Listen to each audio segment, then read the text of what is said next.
buat waktunya hari ini. Hari ini saya akan diseminasi aksi nyata 1.4 yaitu tentang budaya positif. Ini adalah tugas saya dalam melaksanakan calon guru penggerak di angkatan 9. Nah, di sini kita berada di komunitas praktisi yaitu Kejar Cita. Apa itu Kejar Cita? Adalah kerja bersama cinta dan bangsa. Nah, salam dan bahagia.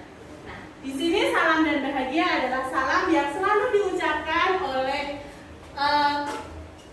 Bapak, ya, Bapak Ki Hajar Dewantoro, di mana di situ kita dalam belajar itu diusahakan untuk selalu bahagia. Nah, sebelum kita mulai pembelajaran hari ini, kita speaking dulu. Coba Bapak Ibu semua perhatikan berapa gambar hewan pada gambar berikut. Hewan apa saja? Ikan. Oh iya, ikan. Ada berapa dulu? Ikan, buaya, lumba-lumba, gajah, anjing, kuda, ular, tikus, apa lagi? Kucing, nyamuk, ular, kura-kura, betul. Apa lagi? Dolphin, ya, apa lagi? Nah, sudah? Tikus, ya. Burung. Apa lagi? Mana? Itu Oke. nyamuk apa loh Bu? Yang mana? Kaki itu loh Bu. Yang Kaki kaki. gajah. Kaki gajah ini. Yang Bukan. kaki. Ini nyamuk ini. Ya. Nah, kita lihat ya. Nah, di sini ada burung. Kemudian ada lumba-lumba, ada buaya. Di sini ada tikus, ada kucing, ada ular, kemudian ada anjing, kemudian ada keledai, kemudian ada nyamuk, gajah yang paling besar. Kemudian ada ini adalah kura-kura, di mata ada ikan, dan juga di sini ada burung. Kepalanya burung. Oke, sudah bisa fokus semua ya? Kesepakatan kita bersama untuk hari ini yaitu pertama adalah HP harus di silent. Kemudian, ya, angkat tangan jika. Yang keempat, aktif dalam kegiatan. Yang kelima, kita saling belajar. Ya, karena saya pasti banyak belajar dari Bapak Ibu semua di sini. Untuk materi kita hari ini ada 4. Yang pertama adalah disiplin positif dan nilai-nilai kebijakan universal. Yang kedua, teori motivasi, hukuman, dan penghargaan, restitusi keyakinan kelas. Yang ketiga adalah kebutuhan dasar manusia dan dunia yang berkualitas. Yang keempat, restitusi, yaitu 5 posisi kontrol. Yang terakhir adalah restitusi dengan segitiga restitusi. Kita masuk ke materi yang pertama. Sebelum itu, coba hukuman dapat mendisiplinkan anak. Betulkah hukuman itu dapat mendisiplinkan anak? Tidak. Tidak. Dengan kata hukuman itu takut. Oh, oke. Ada jawaban lain? Bisa, hukuman bisa untuk mendisiplinkan anak. Oke. Kemudian, apakah pemberian hukuman dalam hal positif seperti membaca atau membersihkan halaman sekolah dapat meningkatkan disiplin anak? Bisa. Oke, baik. Yang ketiga, memberi penghargaan dapat meningkatkan motivasi belajar anak. Sangat bisa. Oke, sangat bisa ya. Nah, sekarang coba kita akan bermain kepala tangan. Coba Bapak Ibu bayangkan ya, di dalam tangan ini adalah suatu keinginan Bapak Ibu semua yang digenggam. Apabila itu adalah hal yang sangat-sangat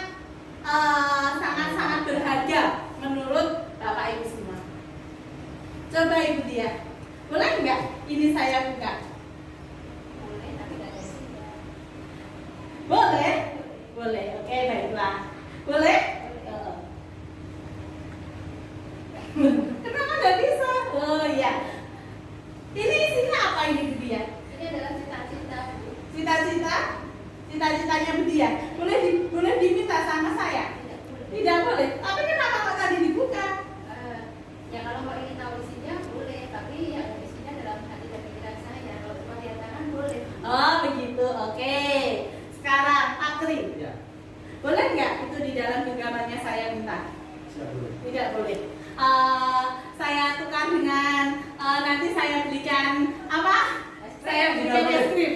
Tidak boleh, Bu. Tidak boleh. Bagaimana nanti kalau saya tukar dengan nanti saya kasih misalkan uang 100.000?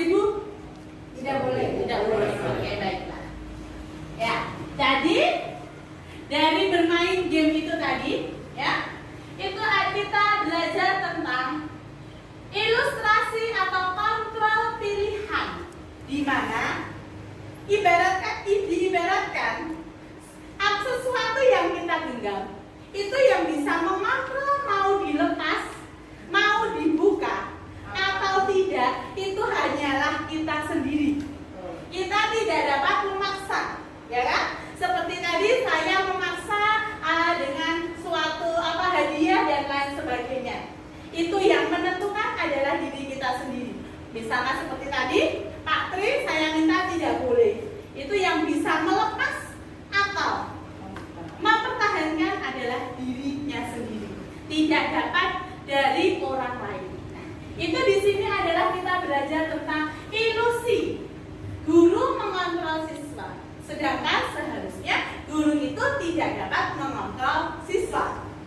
Ya, ilusi bahwa semua penguatan positif, efektif dan bermanfaat. Yang ketiga, ilusi bahwa kritik dan membuat orang merasa bersalah dapat menguatkan karakter. Yang keempat, ilusi bahwa orang dewasa memiliki hak untuk memaksa. Itu keempat ini adalah ilusi kontrol. Nah, di sini kita mencoba mengubah orang berpandangan sama dengan kita. Sedangkan kita cuma bisa berusaha memahami pandangan orang lain tentang dunia. Nah, saya bisa mengontrol orang lain seperti tadi. Saya tidak dapat mengontrol Pak Tri ataupun mengontrol Bu Dia untuk melepaskan atau dari genggamannya. Itu cuma hanya ilusi, karena yang semuanya itu yang bisa mengontrol adalah diri sendiri. Itu, nah, yang ini yang bisa mengontrol itu bukan orang lain, tetapi diri sendiri. Kemudian perilaku buruk dilihat sebagai sumber kesalahan. Sedangkan semua perilaku ini pasti memiliki suatu tujuan. Meskipun itu perilaku yang tidak baik, pasti dia melakukan suatu perilaku itu pasti akan memiliki tujuan. Sedangkan tujuannya mungkin kita tidak tahu maksud dari tujuan siswa tersebut atau orang tersebut melakukannya. Nah, orang lain bisa mengontrol saya. Seperti tadi kita bermain tadi, hanya Anda yang bisa mengontrol diri Anda. Ya? Hanya kita sendiri yang dapat mengontrol diri kita. Memaksakan ada pada saat bujukan gagal. Seperti tadi saya membujuk Pak Tri. Bagaimana jika itu dengan uang 100.000? Bagaimana jika saya berikan dengan es krim dan lain sebagainya? Itu adalah bujukan. Tetapi semua kembali lagi terhadap pilihan-pilihan dari diri sendiri. Nah, di sini kemudian model berpikir menang dan kalah. Kita berubah menjadi model berpikir menang dan menang. Tidak ada kalah, ya. Semuanya harus menang dan menang. Kemudian, menurut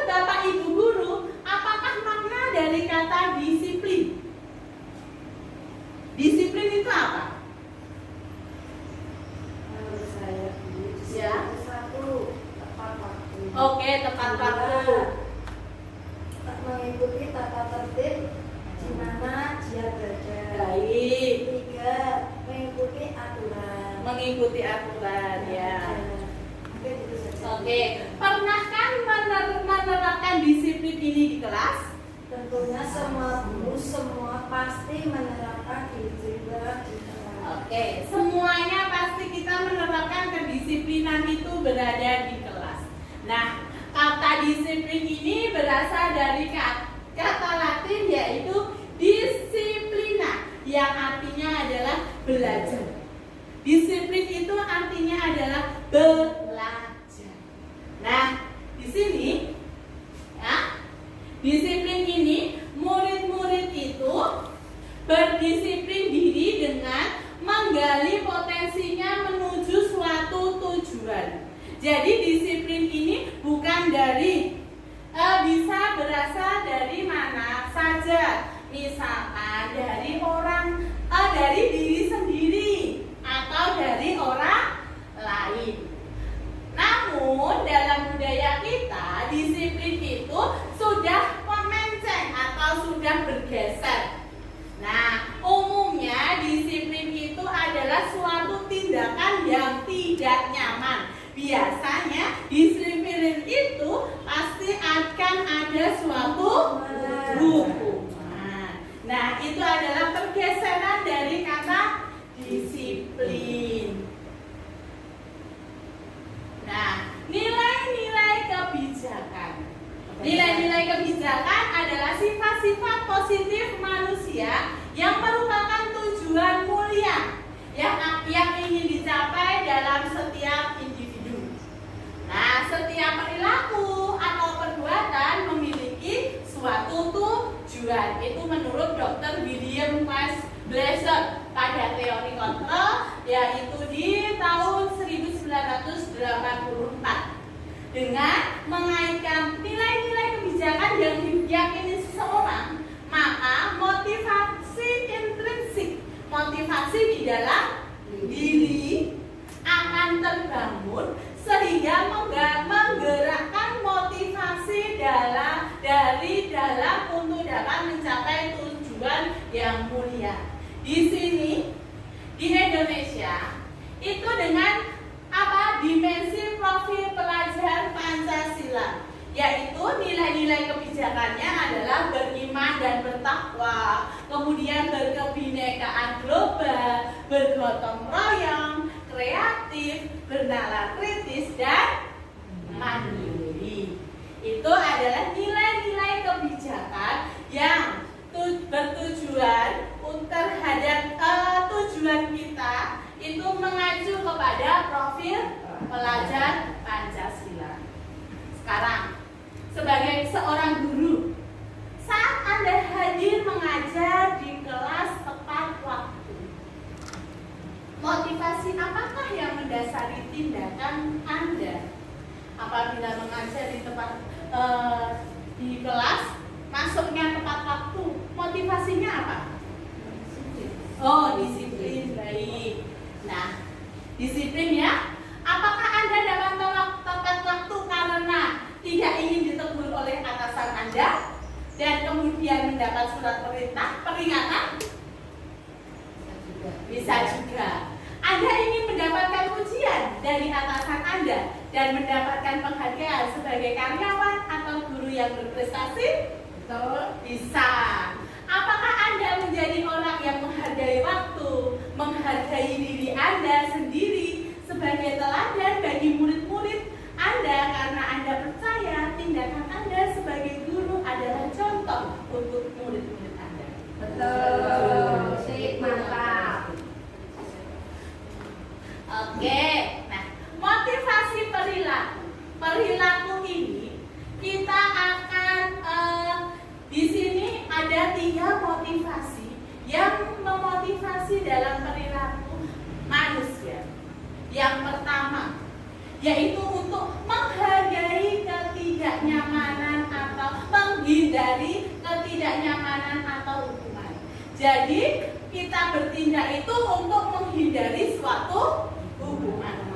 Yang kedua, mendapatkan imbalan penghargaan dari orang lain. Yang ketiga, menjadi diri yang diinginkan dengan menghargai diri sendiri sesuai nilai-nilai yang dipercaya. 3 ini adalah motivasi perilaku manusia. Kalau menghindari ketidaknyamanan atau hukuman ini adalah termasuk dorongan dari luar. Ini juga mendapatkan imbalan juga merupakan dorongan dari luar. Sedangkan menjadi diri yang diinginkan adalah dorongan dari dalam diri sendiri. Kemudian, apa yang Bapak Ibu guru hebat lakukan jika ada murid yang melanggar peraturan yang ada? Apakah dengan memberikan hukuman? Atau konsekuensi? Atau restitusi? Sudahkah memberikan hukuman atau memberikan hukumankah? Atau memberikan restitusikah? Atau memberikan konsekuensi? Pertama kita komunikasi dulu. Ya. Pasti tadi kan di materi sebelumnya melakukan tindakan positif atau negatif pasti ada tujuannya. Nah, nanti dengan kita komunikasi langsung dengan anak, kita akan tahu dasarnya anak tadi apa. Nah, setelah itu baru kita menghasilkan 1 teguran atau 2 hukuman, apakah konsekuensi atau restitusi. Oke, baik. Terima kasih. Nah, di sini kita membedakan dulu apa itu hukuman, apa itu konsekuensi. Hukuman adalah sesuatu yang menyakitkan dan harus terjadi. Sedangkan konsekuensi adalah sesuatu yang harus terjadi. Hukuman misalkan membuat anak sakit, baik itu berupa fisik maupun hati dalam jangka waktu yang lama. Sedangkan konsekuensi adalah membuat anak merasa tidak nyaman dalam jangka waktu yang pendek. Nah, di sini anak membenci kedisiplinan. Konsekuensinya anak menghargai disiplin. Dengan hukuman, anak akan mendorong anak menyakiti diri sendiri. Sedangkan dengan konsekuensi, mendorong anak agar mudah menyesuaikan diri. Hukuman membuat konsep diri menjadi buruk, sedangkan konsekuensi adalah konsep diri yang baik. Perbedaan hukuman ini, anak belajar untuk menyembunyikan suatu kesalahan, sedangkan dari konsekuensi adalah anak belajar untuk mematuhi suatu peraturan. Di hukuman, anak akan merasa marah, rasa bersalah, dipermalukan, merasa tidak dihargai.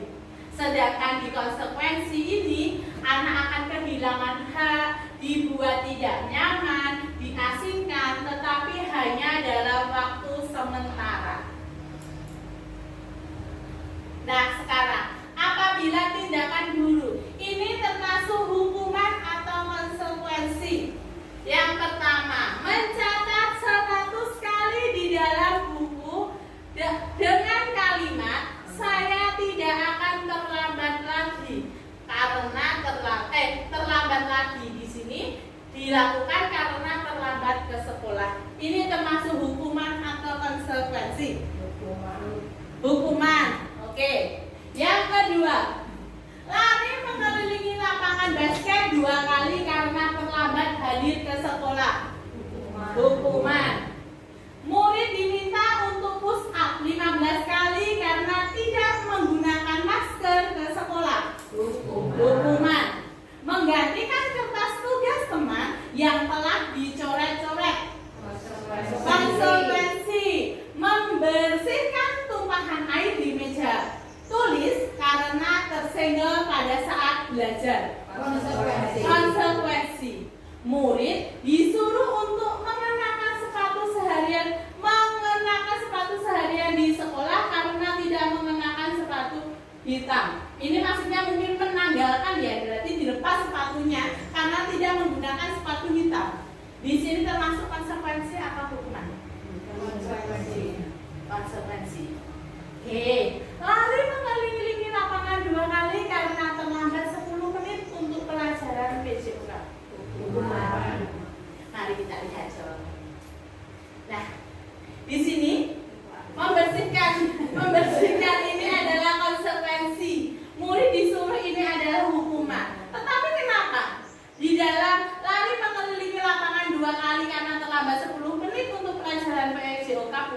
merupakan hukuman, tetapi konsekuensi.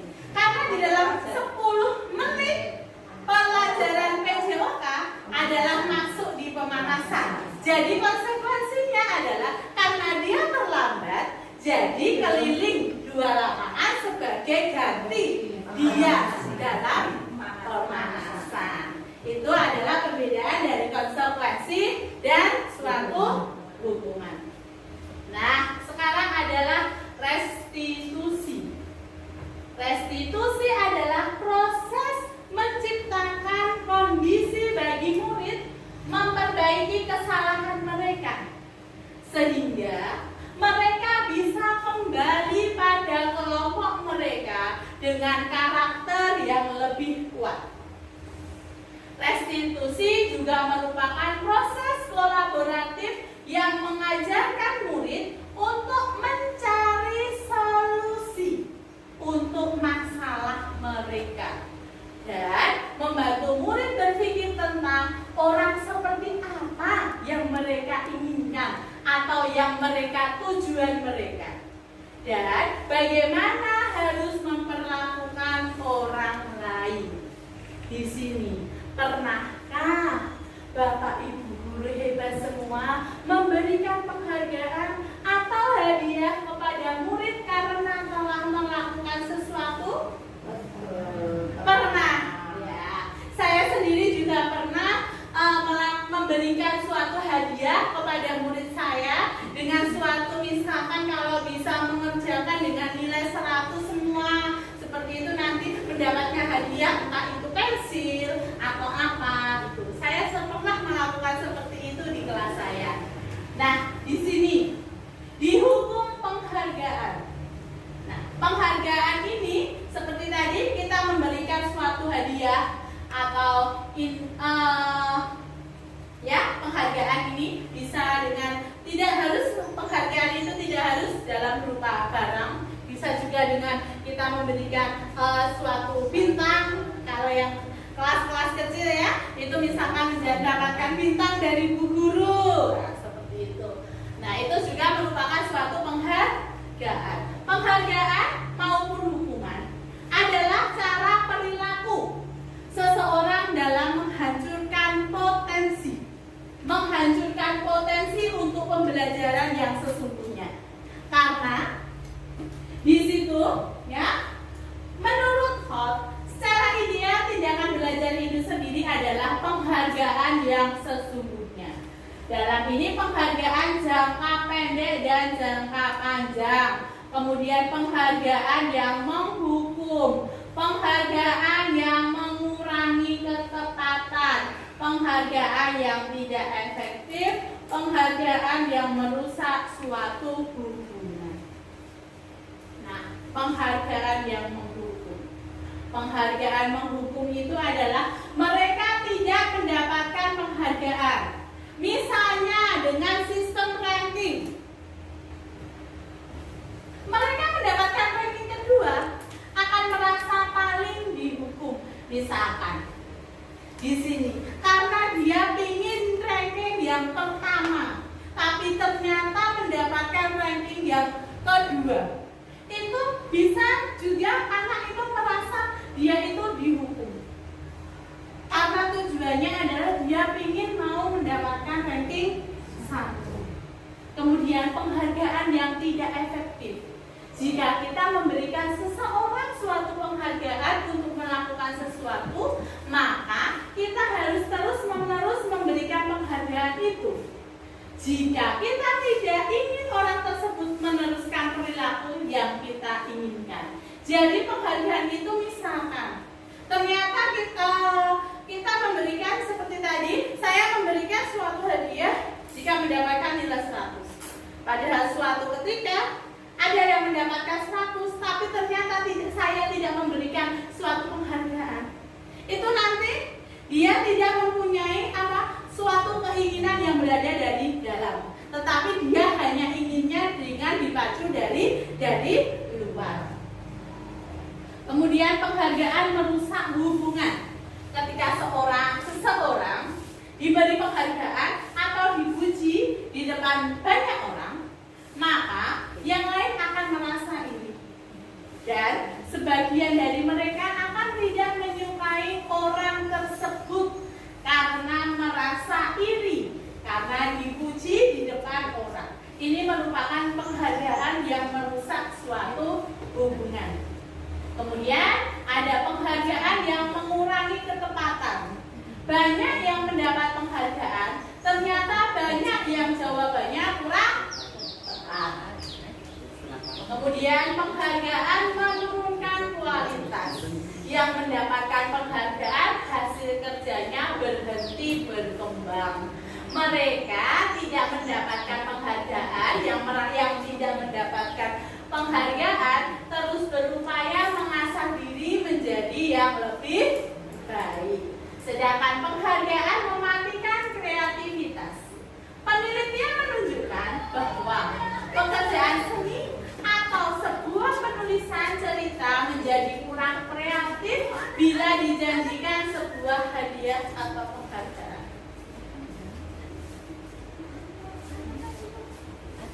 Bapak Ibu guru hebat, mengapa kita memakai helm saat berkendara? Apakah karena takut ditilang polisi atau untuk keselamatan kita? Untuk keselamatan. Benarkah hanya dengan untuk keselamatan?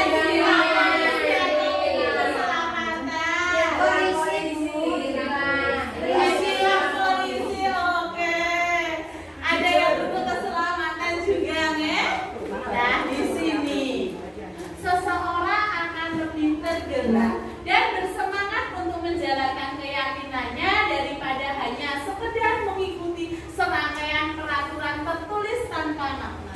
Sebenarnya kita tahu kalau tidak memakai helm itu adalah akan membahayakan kita. Ya, betul. Tapi kita cuma hanya nanti akan ditilang polisi kalau pergi ke kota misalkan. Kalau cuma di dekat-dekat tidak usah pakai helm, tidak ada pak polisi. Nah, seperti itu ya Bapak Ibu ya. Biasanya seperti itu ya. Nah itu sebenarnya kita tahu kalau dengan memakai helm itu sebenarnya untuk keselamatan kita saja, tidak hanya untuk supaya akan ditilang sama Pak Polisi. Tetapi kita melakukan suatu tindakan itu untuk menjalankan keyakinannya. Ya, kemudian murid-murid pun juga sama dengan berpemikirannya dengan kita. Mereka harus mendengarkan dan memahami arti sesungguhnya tentang peraturan-peraturan yang mereka berikan. Di sini nilai-nilai apa di balik peraturan tersebut?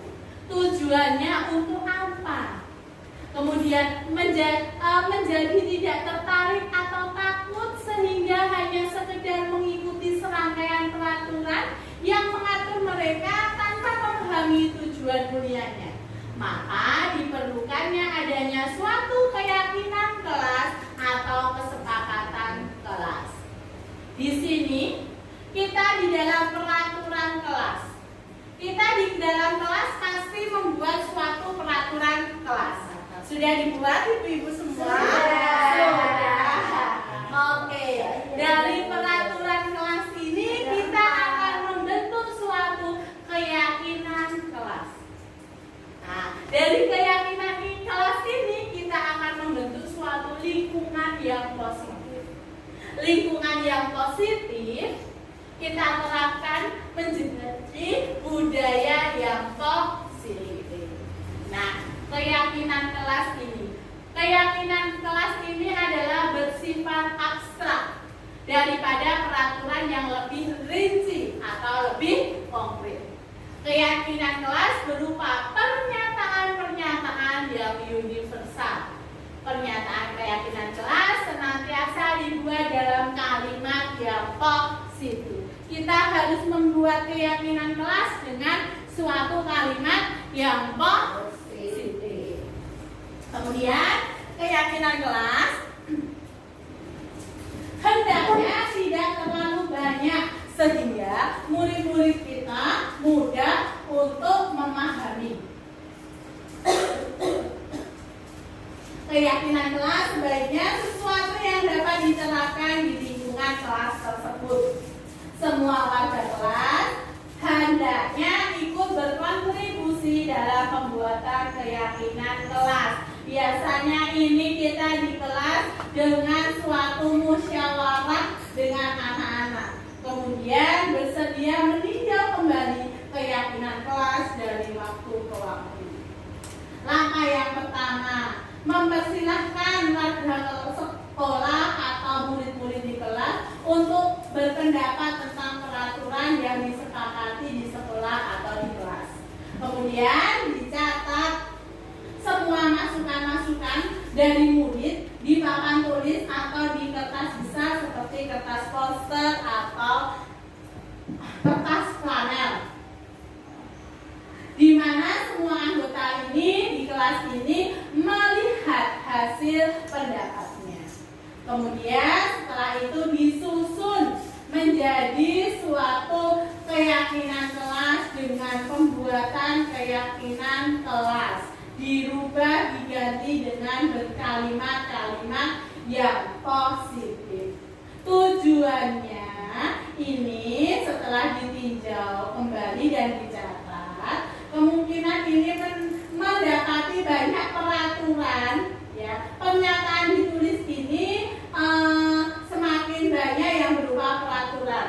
Kemudian ajak murid-murid kita untuk menemukan nilai kebijakan atau keyakinan yang dituju dari peraturan-peraturan tersebut. Jadi kita dari peraturan kelas kita ubah menjadi suatu keyakinan kelas. Nah, tinjau ulang keyakinan sekolah atau kelas secara bersama-sama. Seharusnya setelah beberapa peraturan disatukan menjadi keyakinan, maka jumlah pernyataan keyakinan kelas akan berkurang menjadi lebih sedikit. Idealnya di sini keyakinan kelas ini hanya berkisar antara 3 sampai 7 prinsip saja. Setelah keyakinan kelas ini dibuat, maka warga kelas menyetujui dengan menandatangani keyakinan kelas tersebut, termasuk guru dan semua murid atau warga sekolah. Nah, di sini, tahukah Bapak Ibu guru hebat bahwa murid melanggar peraturan atau keyakinan kelas yang ada karena ada kebutuhan dasar manusia yang tidak terpenuhi. Apa saja kebutuhan dasar manusia? Nah, di sini ada lingkaran 5 kebutuhan dasar manusia. Manusia itu pasti mempunyai 5 kebutuhan dasar. Yang paling utama adalah bertahan hidup. Setelah itu ada kasih sayang dan rasa diterima. Yang ketiga adalah dengan kebebasan. Yang keempat dengan kesenangan. Yang kelima dengan penguasaan. Nah, sebetulnya saat ini kita sedang memenuhi satu atau lebih dari suatu kebutuhan dasar kita, ya. Di sini, apakah Bapak Ibu guru hebat lakukan jika melihat murid selalu melanggar aturan atau keyakinan kelas yang ada? Apakah dengan membiarkan saja? Ataukah dengan menasihati? Atau dengan menghukum? Menasihati. School disiplin mengemukakan bahwa guru perlu meninjau kembali penerapan disiplin di dalam ruang-ruang kelas mereka selama ini. Apakah telah efektif? Apakah berpusat, memerdekakan dan memandirikan murid? Bagaimana dan mengapa? Melalui serangkaian riset dan berdasarkan pada teori kontrol Dr. William Jason menyimpulkan ada 5 posisi kontrol yang diterapkan seorang guru, orang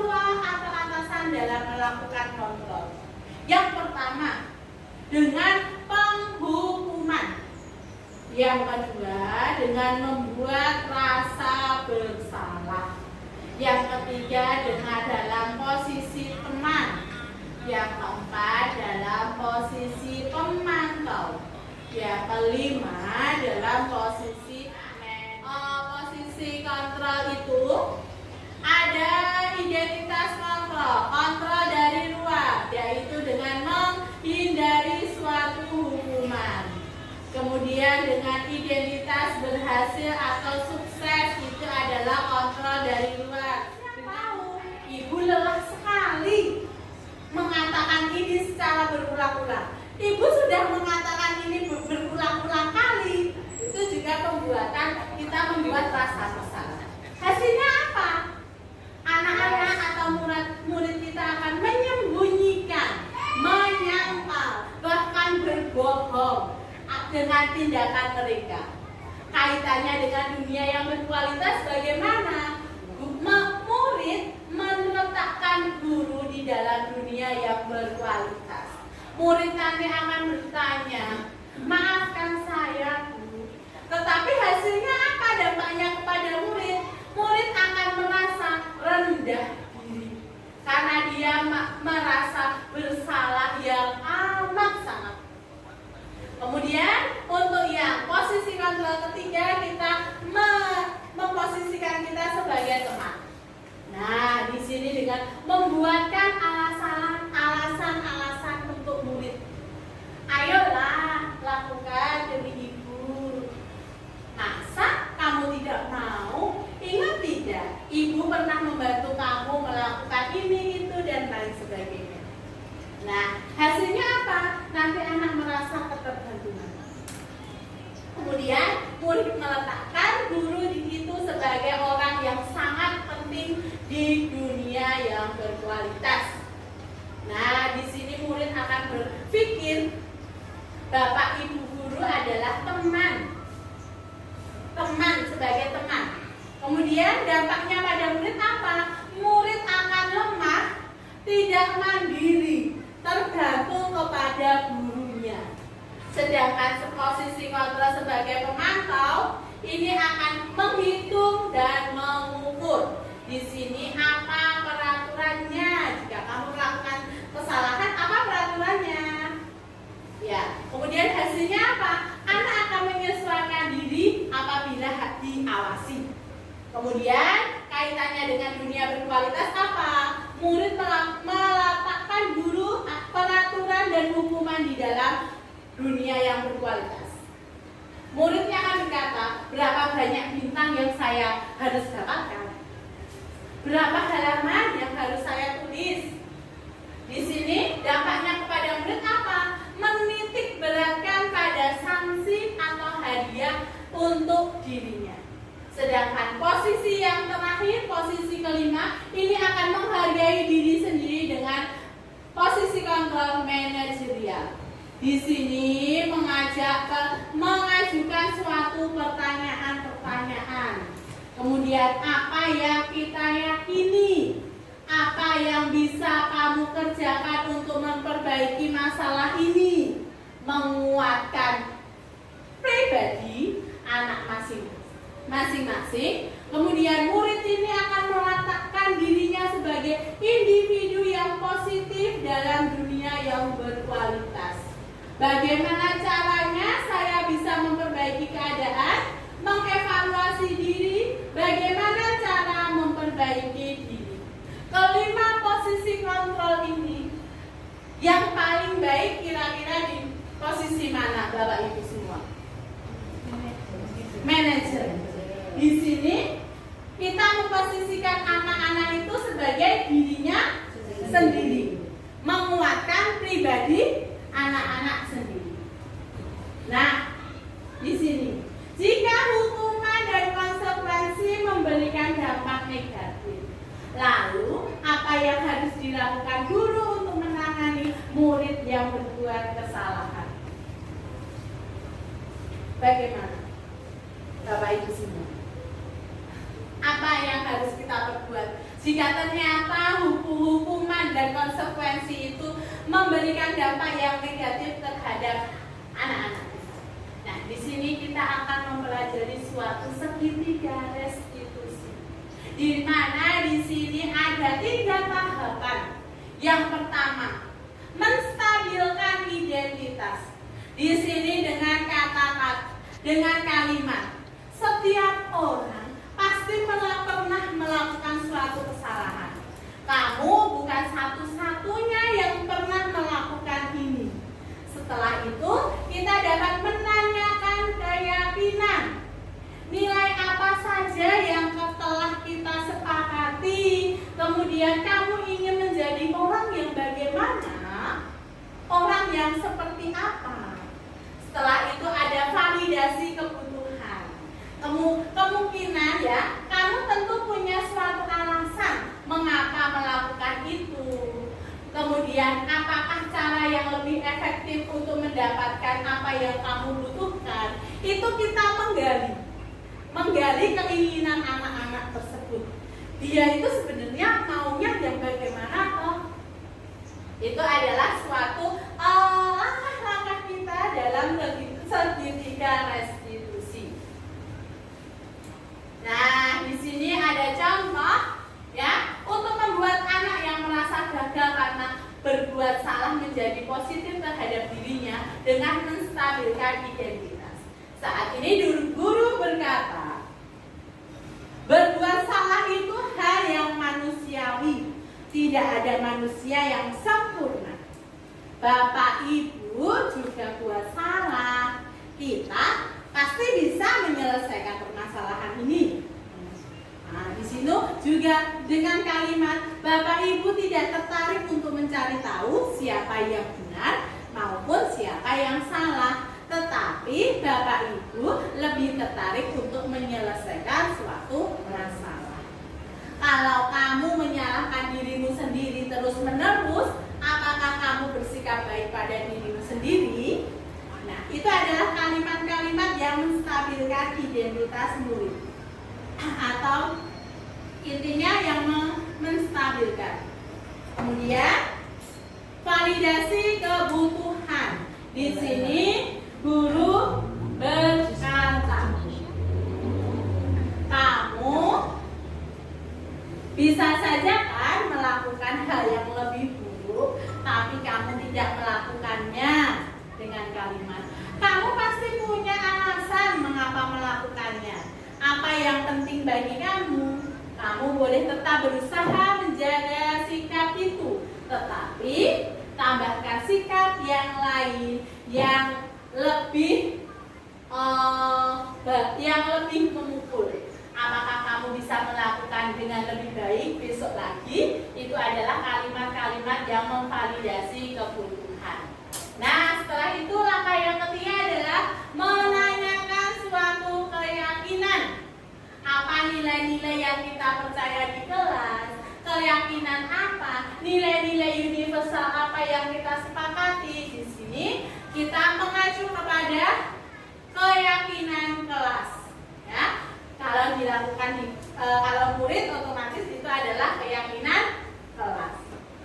Nah, apa yang kamu rasakan ketika kamu melakukan itu? Kamu menjadi orang yang seperti apa? Nah, di sini dalam penerapan segitiga restitusi, saya dalam demonstrasi kontekstual kemarin saya berpraktek dengan Mbak Alia, yaitu dia datang ke sekolah dengan terlambat. Dengan memberikan suatu langkah-langkah segitiga restitusi, yaitu menstabilkan identitas, kemudian menanyakan keyakinan kelas. Itu sudah kita lakukan ya. Prakteknya kemarin. Nah, di sini adalah menstabilkan identitas dulu. Karena mengapa melakukan suatu kesalahan, kemudian apa tindakannya, itu kita lakukan. Nah, terima kasih waktunya hari ini. Apakah ada pertanyaan? Tidak. Terima kasih buat waktunya. Assalamualaikum warahmatullahi wabarakatuh.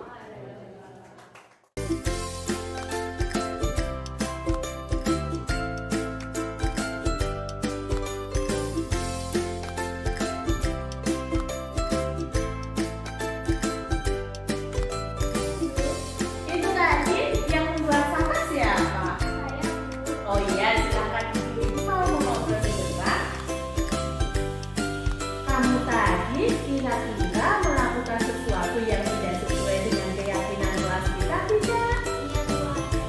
Apa itu? Oke, kira-kira apa yang membuat Kaila tidak membuang sampah pada tempatnya? Kamu tahu membuang sampah sembarangan itu tidak baik dan kamu sudah tahu. Ibu bangga sama kamu. Sekarang apa yang akan kamu lakukan untuk memperbaikinya? Terima kasih Kaila, kamu mau memperbaiki kesalahanmu. Sekarang Ibu Ayu mau bertanya, apa dampak membuang sampah sembarangan?